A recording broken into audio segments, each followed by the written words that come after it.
Erin Foster, 18, and Jeremy Bechtel, 17, were high school friends from Sparta, Tennessee, in the USA. Erin's parents, Cecil Aaron Foster and Lee Ann Williams Foster, welcomed her into the world on February 28, 1982. Erin had a younger brother named Will, who she was very protective of. She attended White County High School, where she was a student. Erin was a stickler for detail in everything that she did, whether it was helping her mother to do the chores around the house, or assisting her father with the maintenance of the family car. After graduating high school, Erin planned to pursue a career as a mechanic, namely in the aviation industry. Jeremy Bechtel was born on November 7th, 1982 in Smithville, Tennessee. He was a son of Ronnie Lee Bechtel and Rhonda England Bechtel Ledbetter. Jeremy had two brothers, Ricky and Dusty. Jeremy was passionate about both sports and music. Erin and Jeremy were good friends and they enjoyed socialising together. Jeremy and Erin left her house in Sparta, Tennessee on April 3rd, 2000 to go to a party in White County. At some point during the evening, Erin, accompanied by Jeremy,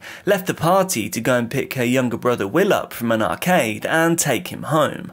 Once they took Will home, they asked Erin's mother for permission, or they just told her that they would be returning to the party, and that they would return home later. At around 9 o'clock that evening, Ronnie Bechtel had a phone call with his son Jeremy. The two friends were then last seen on April 3rd, 2000 at around 10 o'clock at night. They were riding in Foster's Pontiac. But then, Erin, Jeremy, and the car vanished. Erin was now 18 years old. She was an adult. She began to speak with her parents about the possibility of moving out on her own. So it didn't raise too many red flags when she didn't come home that night. She was independent. I called home on Monday night and my wife told me Erin didn't come home last night, said Erin's father Cecil. He then reassured his wife that there was no need to be concerned about their daughter. But as it continued into the next day, and then into the next night, her father became concerned about her whereabouts. However, as the second night arrived, so did panic. Just a nightmare, just a total nightmare, said Erin's father. When they didn't come home the next morning, the children's parents began to get suspicious that something could be wrong. However, after a week passed, the Foster family contacted the authorities. Even though Erin showed signs of independence, this was highly unusual. The investigation by the police began. However, both families agreed that the inquiry was handled poorly by law enforcement from the very beginning. Jeremy's father Ronnie stated that the police never even checked Erin or Jeremy's rooms, and they didn't call any other guests from the party in for questioning at the station. However, stories in the local community began to grow. They grew so quickly that law enforcement became sidetracked. They were chasing leads that to the family made little sense to the investigation. Cecil said that some witnesses claimed to have seen the teenagers alive, while others say they saw them dead and in the back of the truck with blood coming out of the back. However, the families knew in their hearts that their children would not have just run away. Some of the rumours, conjecture and information that was proposed to law enforcement included someone killed them out of jealousy, they stumbled across something illicit and were silenced, they were slain by a local chop shop that wanted Erin's car, they thought that one of the teenagers may have been targeted and the other just ran away. Both Erin and Jeremy enjoyed healthy relationships with their parents. There was no cause for them to run away. They didn't have any money, and Erin didn't even have a toothbrush, according to Cecil. He went on to say, people could be cruel sometimes.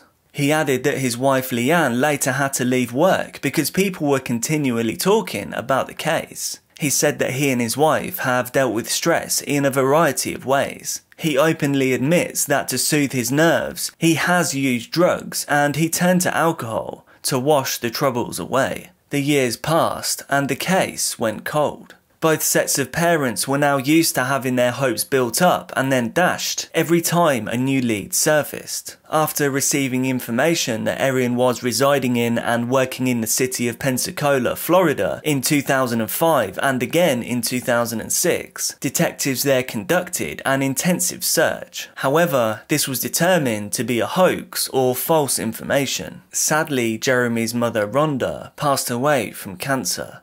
However, she did give a sample of her DNA in case it was ever needed to identify Jeremy. When Officer Steve Page became involved with the investigation in 2011, the evidence and the theories were all over the place. In 2018, he won the election for the position of Sheriff of White County. "I thought this just didn't make sense," Page said. Realising the poor state of the investigation, Page decided to start from scratch. He says that he went to the office and gathered as much information as he could there, and that he also asked former investigators for their paperwork. Page said that following this work, he found one piece of paper that changed everything.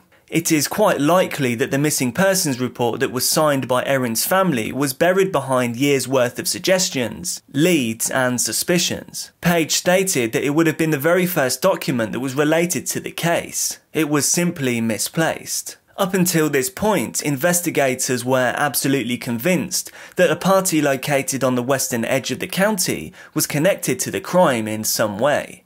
However, this document demonstrated that the two friends had really attended the party after they were on their way home.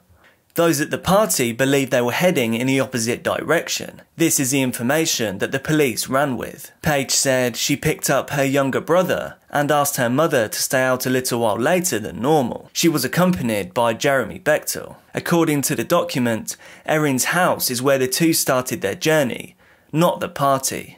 Because of this, the investigators' attention was concentrated on the wrong end of the county. When YouTube investigator and cold case enthusiast Jeremy Sides took an interest in the case in 2020, Page said he had a hunch that he knew where to send him. Georgia native Jeremy Sides employs sonar to investigate various bodies of water. He is known for his YouTube channel called Exploring With Nug. The channel attempts and often succeeds in solving cold cases. According to Page, it was not realised until 2020 that Highway 84 now had a guardrail. However, in the year 2000, it didn't. Page said to Jeremy, "I told him I believe they went missing off of Highway 84. Jeremy Sides searched 2 lakes with no luck. However, it was the third lake, called Calf Killer, where he made his discovery."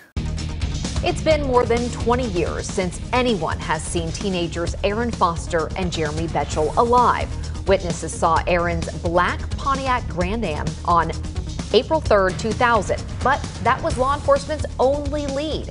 Their search carried them across state lines after receiving tips that Erin was living and working in Pensacola, Florida. Still nothing until this week. On December the 1st, 2021, almost immediately after the search began, he saw a vehicle submerged in a river. He continued with a dive the next day, during which he determined that the vehicle in question was a Pontiac Grand Am, with a license plate still attached. He removed it and brought it to the surface. The numbers and letters corresponded to those that were found on the car that belonged to the missing teenagers. After the discovery, Sides said to Page in a video that he uploaded to YouTube, "I don't have an easy way to say it, but I found them." The sheriff of Sparta, or I guess that county, the first thing he did was hug me, like without even saying a word, because he has been actively searching for these kids since 2000. Of course, I'm shocked. I'm like, really? I didn't believe it until I got there, Page said. Sadly, but with a sense of relief, the bodies of both Erin and Jeremy were discovered inside the car. The car was virtually undamaged. Page says that everything points to the fact that they just drove off the road. I fished, me and my son have fished over it many times since she's been missing. I mean, right over the car. But, you know, water's always real murky right there. And, I mean, there's no way we just saw, you know, the car anyway, I don't think. Erin's father Cecil said that when he got the news, he felt numb. "I don't think I even believed it, even though he's got the license plate in his hand," he said. I'm kind of numb about it. I really don't know. We kind of been a way of life for so long, you know. There's a sense of relief there, but there's still hurt there too, you know, and that I don't know if it'll ever go away.